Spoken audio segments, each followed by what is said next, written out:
Say exactly how I feel.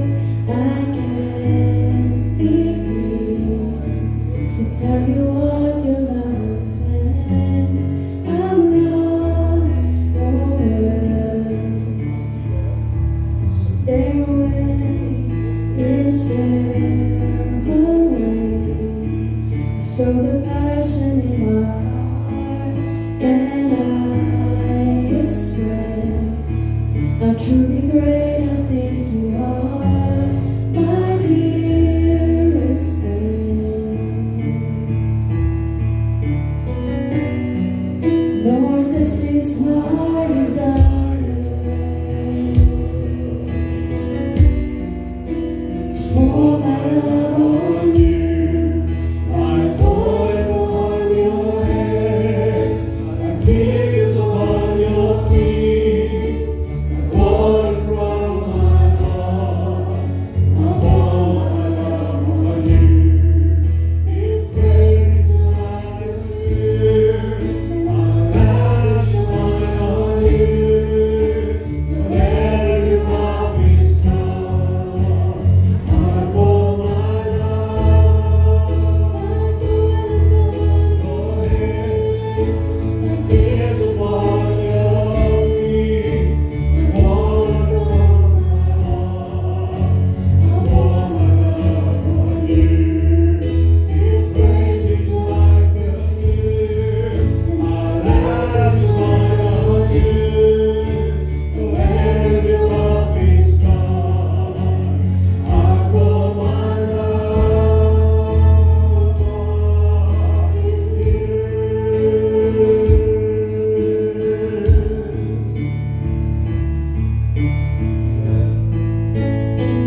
woordbediening. En ons gaan nou vanoggend aan, waar ons die verlede Sondag opgehou het, maar vanoggend op sy eie, gaan ook vir jou wonderlike boodskap inhou. As jy nou vanoggend hier sit, jy geniet nou vanoggend se boodskap, wil ek jou uitnooi, jy kan op ons gemeentes YouTube kanaal, kan jy ingaan, AGS, Houtkruis, en jy kan ingaan en gaan kyk, daar is al ons preke, vorige preke is gelaai, en dan verlede Sondag is dan ook op dit, so jy kan terug gaan soen toe, en dan kan jy die strekking kry, maar ons gaan nou aan, en ons is besig, is nie bietjie sagter, is nie daar wees nie, ons is besig met die brief van 1 Petrus. Ek het julle gesê, al verlede jare, die Here het my gesê, kom ons gesels 'n bietjie oor Petrus, 1 Petrus, 2 Petrus, en ons het begin. So nou is ons by hoofstuk 1, maar ons gaan aan waar ons dan opgehou het verlede Sondag. Verlede Sondag het ons die eerste 12 verse behandel. En as jy wonder hoeveel verse is daar in hoofstuk 1, want ons wil in hoofstuk 1 vandag klaar maak. Daar's 25. So jy moet vinnig jou wiskunde doen, as jy agterkom, jy gaan nie so lank hier sit nie. Ons gaan nou aangaan by hoofstuk 8 by vers 13 en ons gaan gesels tot en by vers 25 en die mooie gaan om notas te maak, skrifteels op die bord, maar jy kan notas maak en ek sê dit weer, ek wil vir jou vra gemeente om saam met my deur hierdie boeke te werk, deur hierdie briewe van Petrus.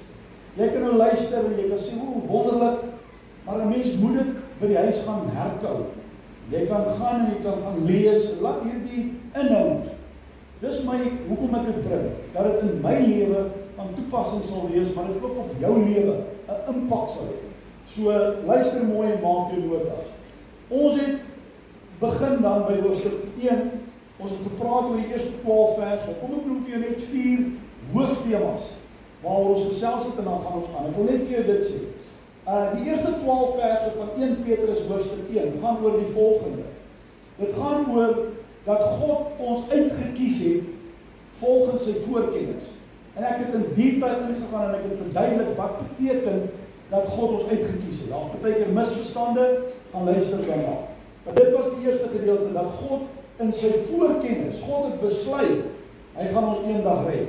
Hy gaan in die mens skape, maar hy gaan 'n redder stuur vir die mensdom. Dan het ons tweedens gepraat oor die Heilige Gees wat ons dan lei tot heiligmaking. En die Here wil hê ons moet heilig voor hom wandel. Ek en jy kan dit nie self regkry nie. Ons het die Heilige Gees nodig om ons te help om heilig voor God te wandel. Ons het daai punt hanteer. Ons het gepraat oor die besprenkeling met die bloed van Jesus Christus. En ons in die wêreld, ouens, is daar mense en daar's 'n gedagte nou in die moderne mensdom wat sê, jy moenie meer preek oor die bloed van Jesus nie. Want mense sal aanstoot neem. Daar's regtig, en daar's mense wat predikers wat wegskram van daai tipe onderwerpe.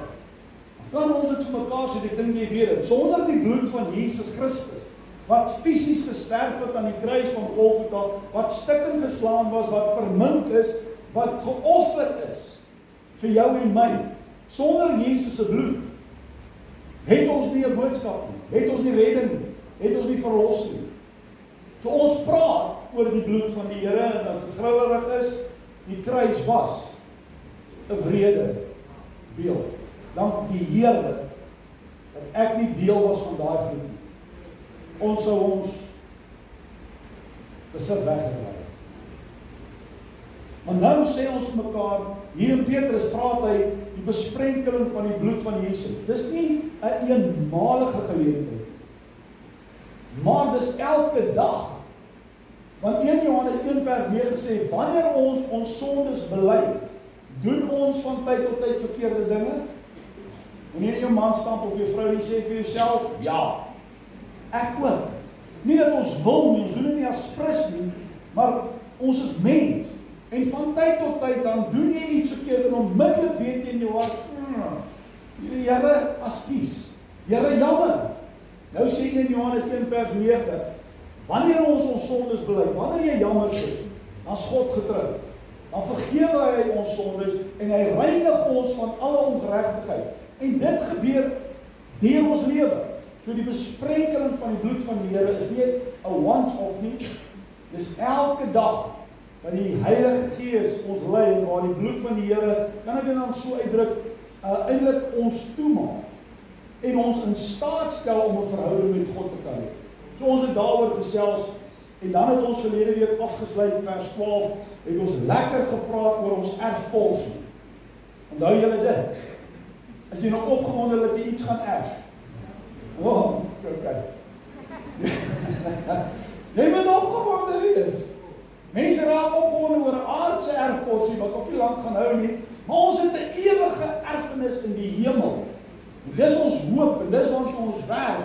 Nie werk, dis waartoe ons op pad is. Ons werk nie vir dit nie.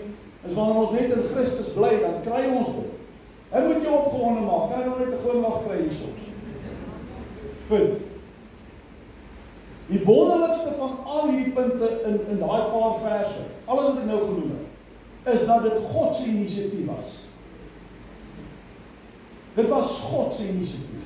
Ek wonder maar net by my gemeente, as sê nou maar hierdie bekering ding, hierdie oorgawe na Jesus, sê nou maar dit van die mens afgaan. Sê nou maar ons as menslike spesies moes van self uit ons eie uit besluit dat ons 'n redder nodig het. Hoeveel mense sou uit homself uit gesê ek moet 'n beter lewe lei, ek moet by God uit. Ons sou nie. Want hierdie ou liggaam, hierdie ou vlees, hierdie ou mens dien homself. Wil nie onder beheer staan nie. Hoe sal ons dan nou vrywillig onder beheer van God plaas? Daarom is ek opgewonde, want dit het net weer vir my uitgespring uit hierdie gedeelte dat die inisiatief het by God begin. Nog lank voor ons daar was. Van ewigheid af het God vooraf besluit. Hy gaan jou en my red. En hier sit ons vandag. Ja, dit moet jou hart opgewonde maak. Kom ons gaan aan.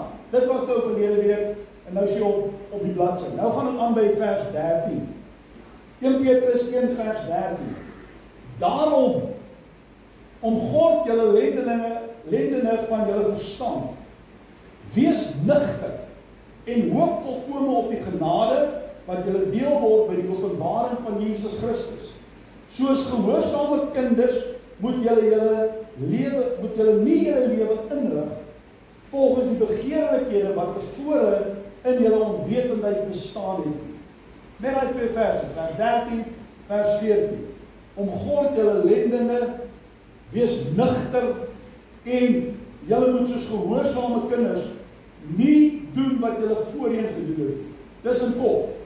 So vers 13 begin met daarom. Goed, klas, verlede keer het ek julle ietsie geleer. As jy lees in die Bybel daarom, wat moet jy doen? Jy moet stop en jy moet sê waarom. As jy lees in die Bybel daarom, dan sê jy okay, wag, time out. Hier staan daarom. So die vraag is eintlik waarom? En dan moet jy nou teruggaan na die vorige gedeelte om jou antwoord te kry. Hier sê daarom is julle geroep om verstandelik paraat te wees. Verstandelik, ons kan sê ook geestelik. Jy is geroep om verstandelik, om geestelik paraat te wees. Ken almal die term paraat? Wie van die manne hier was in die weermag? Kan ek jou hand sien? Alright. Ons ken die term paraat. Jy is op jou pos, jy is op jou hoede, jy is wakker, jy is nugter. Jy staan nie in slaap nie. Enigiets kan gebeur. Ons ken daai term. Hier sê die woord van die Here, ons moet verstandelik paraat wees. Ons moet ons beroep op die genade van God. Kom ek verduidelik dit vir jou. Dan gaan jy dit verstaan. Het julle al die uitdrukking gehoor? Waar jy na iemand toe sal verwys en sê, of die persoon sal vir homself praat. Hier is die volgende stelling, het julle dit al gehoor?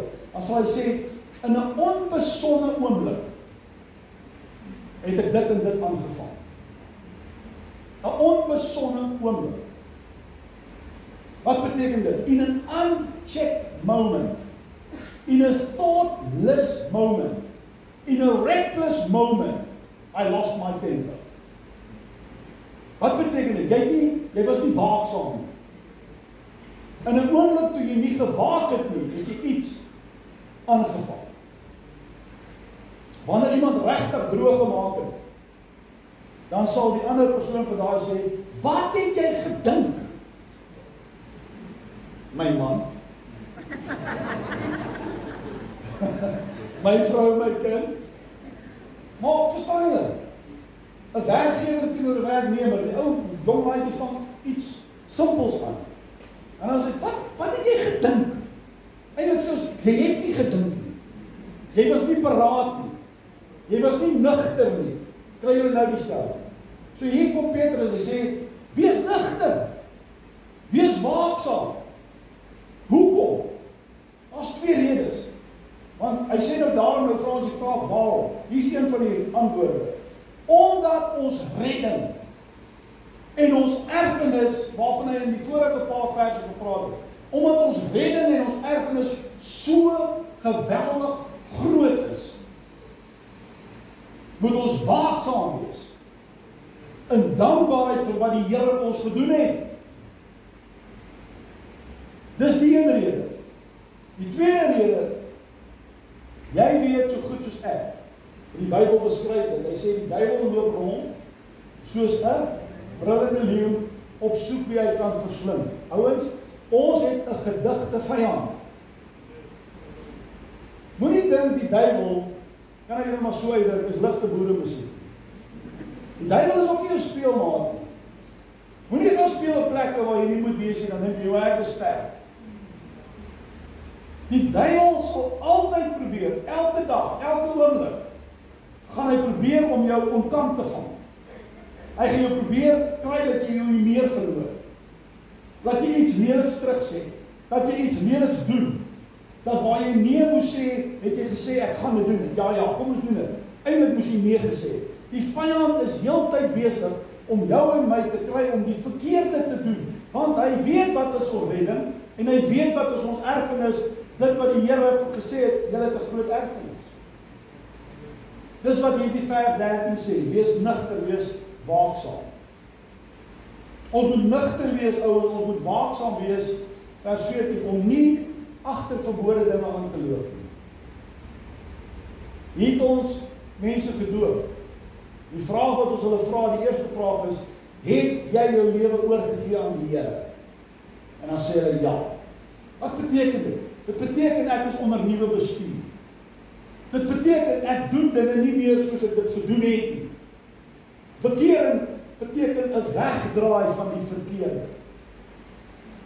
Ek loop nie agter verkeerde dinge aan nie. Ek is nou nugter, ek is nou waaksaam. Ek lees God se woord. Ek hoor hy praat van heiligheid. Ek hoor hy sê dit is wat ek van jou verwag, my kind. En ek streef daarna en ek los die verkeerde goed agter. Wees nugter en wees gehoorsaam, soos gehoorsame kinders. Moenie agter jou vlees aanloop nie. Ouens, jy moet jou vlees, die Engel praat van in check. Wat is dit nou in Afrikaans? Jy moet na jouself oplet. As jy jouself oorgee, as jy hierdie ouetjie oorgee en toelaat om te doen wat hy wil doen, sal hy regtig al die verkeerde goed gaan doen. Het jy daai punt? Vers 15. Maar soos hy wat julle geroep het, heilig is, moet julle ook in julle hele lewenswandel heilig word. Omdat daar geskrywe is, wees heilig, want ek is heilig, en ek het jou paar skrifte in Levitikus. Die hele gedagte hier, en ons het daaroor gepraat, gaan oor, as ons aan God behoort, is ons vreemdelinge op hierdie aarde. Ons is bywoners. Ons het die ou dinge afgelê, ons is hemelse burgers. Ons moet streef na heiligheid.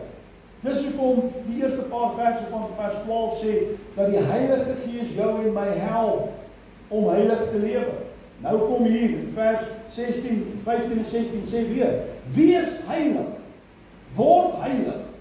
Nou net gesê, wees nugter, los die ou dinge, maar streef na heiligheid.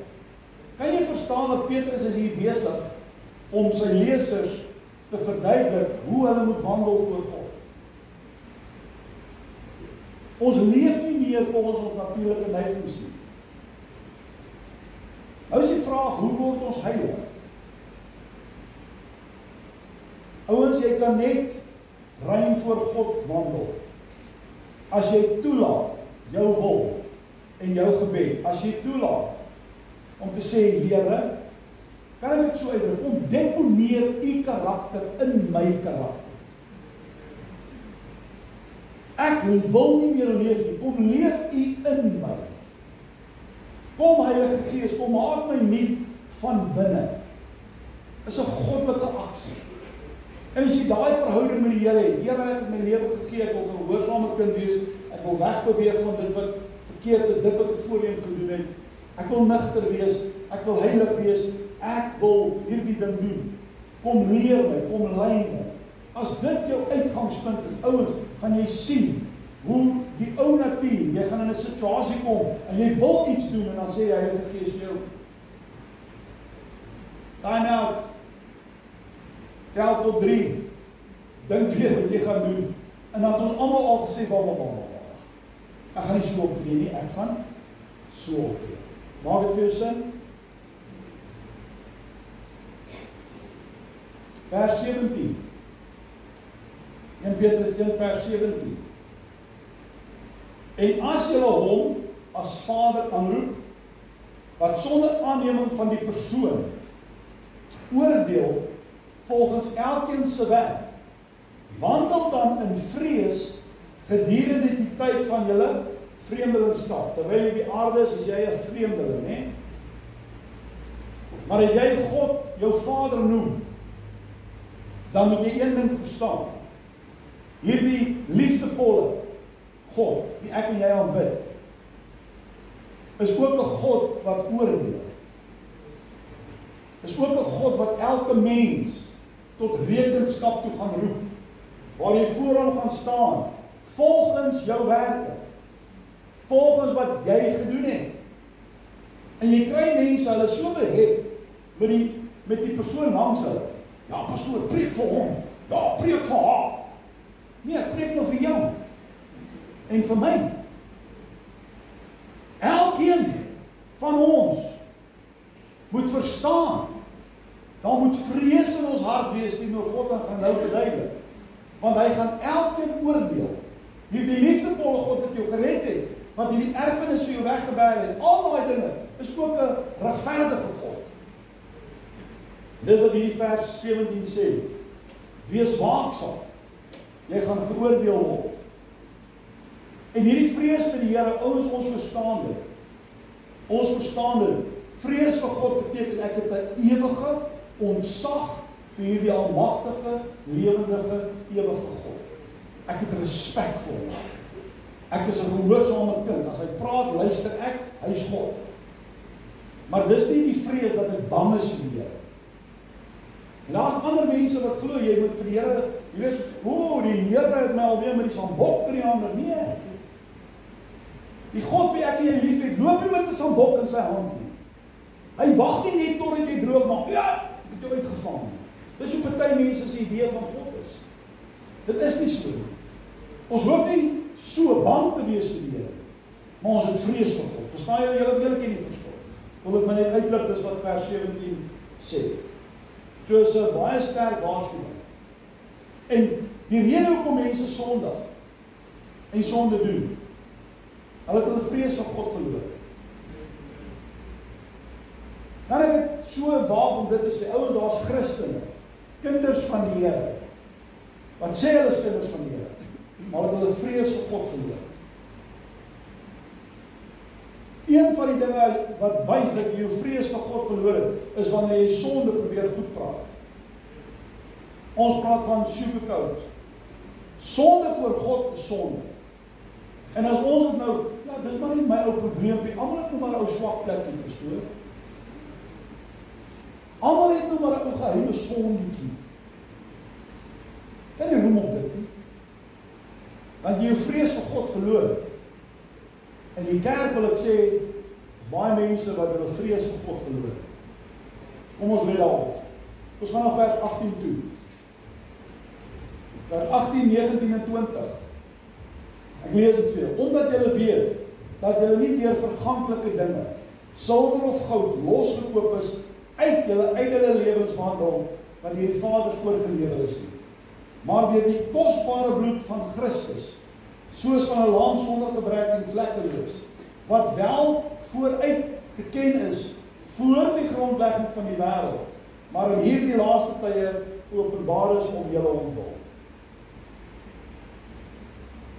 Dit kom terug na die konsep, ons is duur gekoop.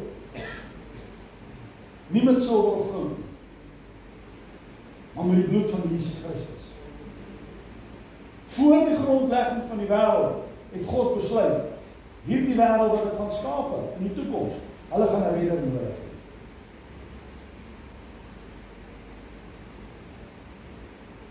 Ons verlossing was nie 'n nagedagtenis by God. Hoor jy wat ek sê? Ek en jy hou nie daarvan nie. Kom ek gee op jou praktiese voorbeeld. Almal word genooi vir die partytjie. Jy word aanvanklik nie genooi nie. Jy kom te hore van die partytjie en jy konfronteer die persoon wat die partytjie gereël het en die persoon sê, "O man, ek het eintlik maar net vergeet, maar jy kan ook maar kom."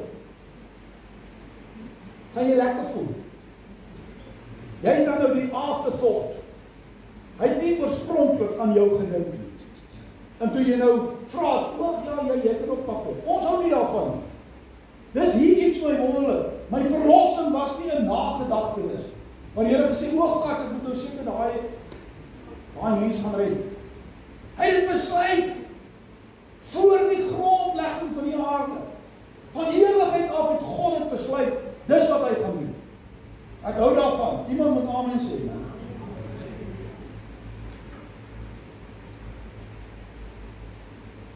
Wat kos 'n siel?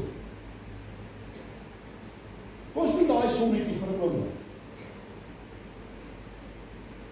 As jy 'n persoon sou vat, ek praat nou, jy moet nou hierdie reg verstaan. Die wêreld dink 'n lewe beteken niks. Hulle maak jou dood vir selfdood. Maak jou dood vir 'n fiets. Praat nie van die wêreld se idee nie. Ek praat van wat ek en jy verstaan van die kosbaarheid van 'n mens. Sit nou hier 'n mens. En nou sê ons vir mekaar, hierdie persoon moet sterf. Maar enige iemand hier, as jy genoeg betaal, dan kan ons hierdie persoon laat lewe. Wat sal die prys wees? Sal dit 'n miljoen rand wees? Sal dit 10 miljoen rand wees? Sal dit 1 biljoen wees? Wat se prys sit jy op 'n siel? Dis kan nie. Vir God is jy en ek so kosbaar. Dit het die lewende, heilige God gekos om mens te word. En die sonde van die wêreld is op hom geplaas. Hy het sondig geword, hy het nie sondig gedoen nie, hy het sondig geword. Jy kan dit nie verstaan nie. Dis hoe kosbaar God jou ag. Geen geld, geen silwer, geen goud op hierdie aarde kan jou koop nie. Dis wat hy hier sê, hy sê, "Come on man, kan ek dit in my woorde hê? Kom nou kind van die Here. Wees nou nugter. Wees 'n gehoorsame kind. Kom ek het my gees in jou geplaas. Ek wil jou na heiligheid toe lei. Los nou die nonsens en die kaf van gister. Los die vleeslike begeertes. Wees nugter, kom dien my. Want ek het jou duur gekoop." Verstaan jy die konteks van 1 Petrus hoofstuk 1? En dis net 'n paar verse. Gaan delf in die huis, by die huis in die week verder daar. Kom ons maak klaar. Amen. OK. Verse 22 tot 25. As julle in gehoorsaamheid aan die waarheid julle siele deur die Gees tot ongeveinsde broederliefde gereinig het, moet julle mekaar vurig lief hê uit 'n rein hart. Hier is my skrif, waar die Bybel sê, jy moet my lief hê. Nou dryf jy aan. Deel met dit. Julle moet mekaar vurig lief hê, want julle is wedergebore, hier kom die konteks weer, nie uit verganklike saad nie, maar hy onverganklike deur die lewende woord van God, wat tot in ewigheid bly. God se woord bly tot in ewigheid. Want alle vlees is soos gras, dis ek en jy. En al die heerlikheid van die mens, soos die blom van die gras. Die gras verdor en sy blom val af. Maar die woord van die Here bly tot in ewigheid. Dit is die woord wat ek tot julle verkondig het. Die eerste gedeelte van vers 13 tot vers 25, wat ons nou mee besig is, praat oor heiligheid en toewyding aan die Here. Nou hier vanaf vers 22 tot by vers 25, hier kom nou 'n ander begrip. Nou kom die begrip hierin, julle moet mekaar lief hê. Dis deel van jou geloof met God. Julle moet mekaar vurig lief hê. Ouens, hier is die ding wat jy moet verstaan. Ek en jy kan nie sê ons het God lief. Like oil upon your head, like tears upon your feet, Lord. I pour my love on you. His praise is like perfume. I'll lavish it on you. Till every drop is gone, I pour my love on you. Ons kan nie dit sê en sing in die kerk en dan haat ons iemand anders. Haat ek daai familielid. Haat hy baas. Haat die werkskollega. Ek haat daai vernoot. En nou kan jy aangaan. Dit kan nie wees nie. Dit kan nie wees nie. Jy kan nie sê ek het God lief en jou broeder haat nie. It cannot be. Dan verstaan jy iets heeltemal verkeerd. En jy het waaragtig nog nie jou hart vir God gegee. Die liefde van die Here.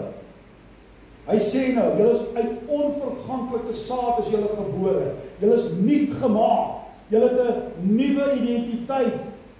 Ek het 'n goddelike natuur in jou geplaas. Die Heilige Gees in jou stel jou in staat om ander ook lief te hê. Mekaar hier. Lekker om mekaar hier lief te hê. Dis moeiliker om 'n wêreld daar buite lief te hê. En die ou wat teen jou, wat jou opponeer, wat agter jou rug skinder en wat jou sleg maak. Kind van God, hoor hierdie boodskap ingesluit by die heiligheid. Hierdie 2, 3, 4 verse hier op die einde.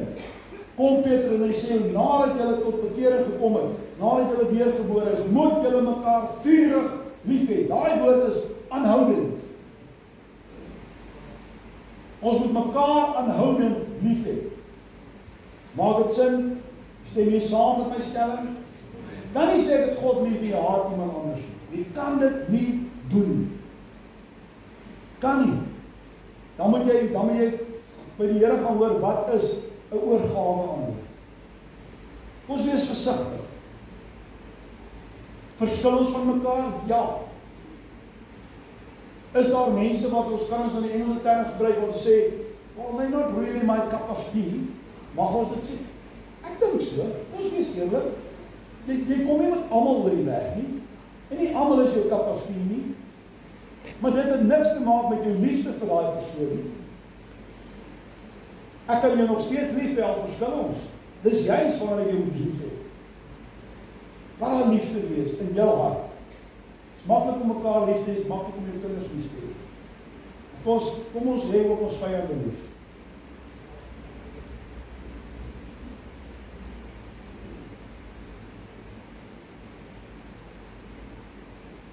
Ek wil afsluit en weer vir jou dit te sê. Selfs hierdie liefde is 'n wonderwerk van God. Selfs hierdie liefde ding kom van God af. Is 'n wonderwerk van God. Waar die Here my as sondige mens red en my in staat stel waar eers 'n vyand was van God. Wanneer hy my red en skoonmaak en nuut maak en was met sy bloed, dan kom die Gees van God en help my, vyand van God, hierdie kant. En nou het ek God lief. Hoe gebeur dit? Dis 'n wonderwerk van God. En as het mekaar lief, dis 'n wonderwerk van God. Nou wil ek eintlik nou nie nie my ergste feit nou hier onderbreek nie. Ek wil sê, op party ons liefde is reg geword. Wel nie lekker. Hou ons om die wêreld lief te hê. Om iemand daar buite lief te hê. Om hulle lief te hê wat teen jou is. Dis 'n wonderwerk van God. Jy kan dit net doen as God in jou hart woon. Uit jouself uit gaan jy nie reg kry.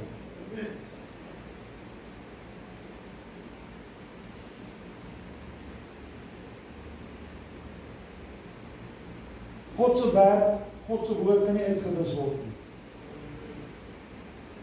Dis die wonderlike belofte waar die Here sê, ek het vooraf besluit om jou te red. En as ons by God skuil en ons sy hand vashou en ons nie van hom weg beweeg nie, is hy in staat om ons te red, om ons ewige erfporsie in te neem en ewig by hom te woon. Sy woord sê dit, sy woord kan nie verander nie. En dan gebruik Petrus nou die kontras, dan sê hy, maar jy mens, jy is soos die gras. Die gras verdor, die blommetjie val af. Maar dit wat God in jou begin het, as jy in hom bly, sal hy dit volbring tot die einde toe. Dit sê my die Here is in beheer van my verlede, hy is in beheer van my hede, hy is in beheer van my toekoms. En al wat ek en jy moet doen, soos gehoorsame kinders, God vrees. En dan is dit nog boonop lekker op. Is dit vir jou lekker om die Here te doen? Ons het jou straf, nie nou antwoord nie. Lekker om die Here te doen. Nou kom, staan saam met my. Kom ons sê net vir die Here 'n bietjie dankie vir sy groot genade, dat hy vooraf aan jou gedenk het. As 'n liedjie wat besing, when he was on the cross, I was on his mind. When he was on the cross, I was on his mind. Voor die eeuwe heen, voor hy het God gesien, dat hy ons ook gaan red. En sy Heilige Gees. Kan ons die Here vir 'n paar oomblikke aan die dankie sê. Ons loof hom. Vertel hom hoe lief jy hom het. Kom ons hef ons hande op. Sê Here, ek weet wat u oordeel. U is 'n ewige God. Vergewe wanneer ek sondig voor u, Here. Reinig my. Kom help my, Here. Ek wil so 'n gehoorsame kind wees. U het duur betaal. Oneindig duur betaal. My dankbaarheid teenoor u moet wees my lewe wat ek teruggee vir u. Here, ons loof u naam dat ons hier uit hierdie brief wat Petrus geskryf het, hoofstuk 1 en hoofstuk 2 wat ons so ver behandel het, soveel wonderlike dinge net weer kan herontdek, wil ek sê. Die wonder van die evangelie, die wonder van die boodskap. Dat alles van u afkom, Here, vooraf in die besluit. Toe red u ons, toe plaas u die Gees in ons. U help ons met heiligmaking. Maar u sê ook ons het 'n aandeel. Wees nigter. Beweeg weg van die verkeerde. Onthou ek oordeel. U sê dit ook. So ons het ook 'n aandeel in dit, Here. En dan is ons redding vir ewig. O God, wanneer ons by u skuil en by u bly, sal u dit volbring tot die einde toe. En vanmôre kom ons loof u naam, dat ons u woord kan oopmaak en ons siel kan lewe, wanneer ons die inhoud van die woord bestudeer. Seën ons in hierdie week verder, Here. Mag die gemeente regtig gaan, Here, en verder lees en dieper lees en stadig lees en bepeins en u dank uit hierdie paar hoofstukke uit. Dis my gebed in Jesus naam. Amen. Amen.